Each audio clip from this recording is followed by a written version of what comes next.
Hi అండి. ఇంట్లో ఉన్న వాటితోనే మల్టీగ్రెయిన్ దోస పిండి ఎలా చేయాలో చూసేద్దాం. ఇక్కడ నేను ఒక కప్పు రేషన్ బియ్యం తీసుకున్నాను. కప్పు ఫుల్లుగా.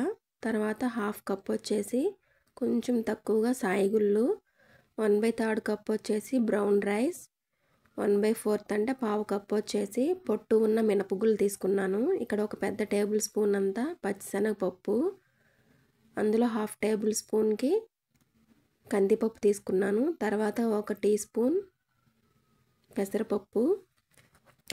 పెసలున్నా తీసుకోవచ్చు ఇంట్లో. ఇక్కడ పెసలు లేవు కాబట్టి నేను ఇంట్లో ఉన్న వాటితోనే అడ్జస్ట్ చేస్తున్నాను. పెసరపప్పు తీసుకున్నాను. తర్వాత ఒక టీ స్పూన్ కన్నా తక్కువ మెంతులు తీసుకున్నాను. ఇవేనండి, ఇంట్లో ఉన్న వాటితో చేసుకోవచ్చు. చాలా టేస్టీగా వస్తుంది దోశ మాత్రం. వీటిని ఎలా నానబెట్టుకోవాలో చెప్తాను చూడండి. ఫస్ట్ రేషన్ బియ్యము, మినపగుళ్ళు, పొట్టు ఉన్న మినపగుళ్ళు ఈ మూడింటిని కలిపి ఫస్ట్ బాగా 3-4 సార్లు వాష్ చేసుకోవాలి ముందు. ఎందుకంటే రేషన్ బియ్యంలో డస్ట్ ఎక్కువ ఉంటుంది, సాయిగుళ్ళలో కూడా డస్ట్ వస్తుంది. దాంట్లో ఉన్న డస్ట్ అంతా పోయేలాగా నీళ్ళు మామూలు కలర్లో అయ్యేంత వరకు బాగా కడుక్కున్నాక అప్పుడు మిగతా పప్పులన్నీ వేసేసుకుని ఒక 6 గంటలు నానబెట్టుకోవాలి. 6 గంటల తర్వాత ఈ పప్పులన్నిటిని కూడా మళ్ళీ ఒక 4-5 సార్లు కడుక్కోవాలి. చూసారు కదా, పప్పు బాగా నానింది. శుభ్రంగా కడిగేసుకున్నాను ఇక్కడ. ఇప్పుడు కొద్దిగా పప్పుని ఒక్కొక్క బ్యాచ్ కింద వేసుకుని మిక్సీలో అయితే మిక్సీ, గ్రైండర్లో వేసుకోవాలనుకుంటే గ్రైండర్లో, మీకు ఏది ఈజీగా అనిపిస్తే ఆ మెథడ్లో మీరు పిండిని రుబ్బుకోవడమే. పిండి రుబ్బుకునే అరగంట ముందు కొద్దిగా అన్నం తీసుకుని నేను వాటర్లో నానబెట్టుకుంటాను. ఎందుకంటే అట్టులు మెత్తగా మరియు కలర్గా బాగుంటాయి, బాగా వస్తాయని. అలాగే కొద్దిగా అటుకులను కూడా 10 నిమిషాల ముందు 2 సార్లు కడుక్కుని పక్కన పెట్టుకుని నానబెట్టుకుంటాను. ఫస్ట్ ఒక బ్యాచ్లో కొద్దిగా అన్నము, నానబెట్టుకున్న మల్టీగ్రెయిన్లు మొత్తం అన్నీ వేసేసి మిక్సీ పట్టుకుని ఒక బ్యాచ్ కింద తీస్తాను పిండిని. దోశలు మెత్తగా రావాలన్నా క్రిస్పీగా రావాలన్నా ఒకే పిండితో చేసుకోవచ్చు.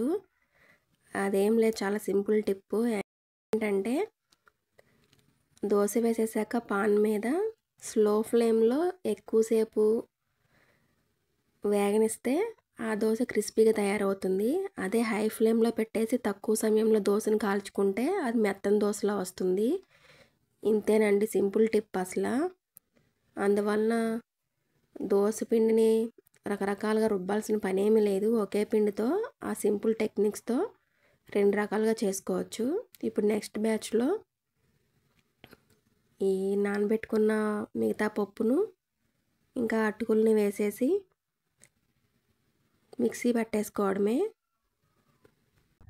ఇక్కడ అటుకులు నేను గట్టి అటుకులు తీసుకున్నాను. ఇవి పక్కన ఆవిడ ఇచ్చారు, అంగన్వాడీలో ఇచ్చారంట. ఆవిడకి వద్దంటే నాకు ఇచ్చారు. నేను తీసుకుని అప్పుడప్పుడు ఇలాగా దోశల్లో వేస్తున్నాను. పిండిని రుబ్బుకునేటప్పుడు మీ దగ్గర ఐస్ క్యూబ్స్ ఉంటే ఐస్ క్యూబ్స్, లేకపోతే ఐస్ వాటర్ ఉంటే కూలింగ్ వాటర్ వేసుకుని పిండిని రుబ్బేసుకోవడమే మెత్తగా. చూసారు కదా ఎంత మెత్తగా ఉందో. మిక్సీలో రుబ్బినా సరే గ్రైండర్లో వచ్చినట్టే వస్తాయి దోశలు మాత్రం.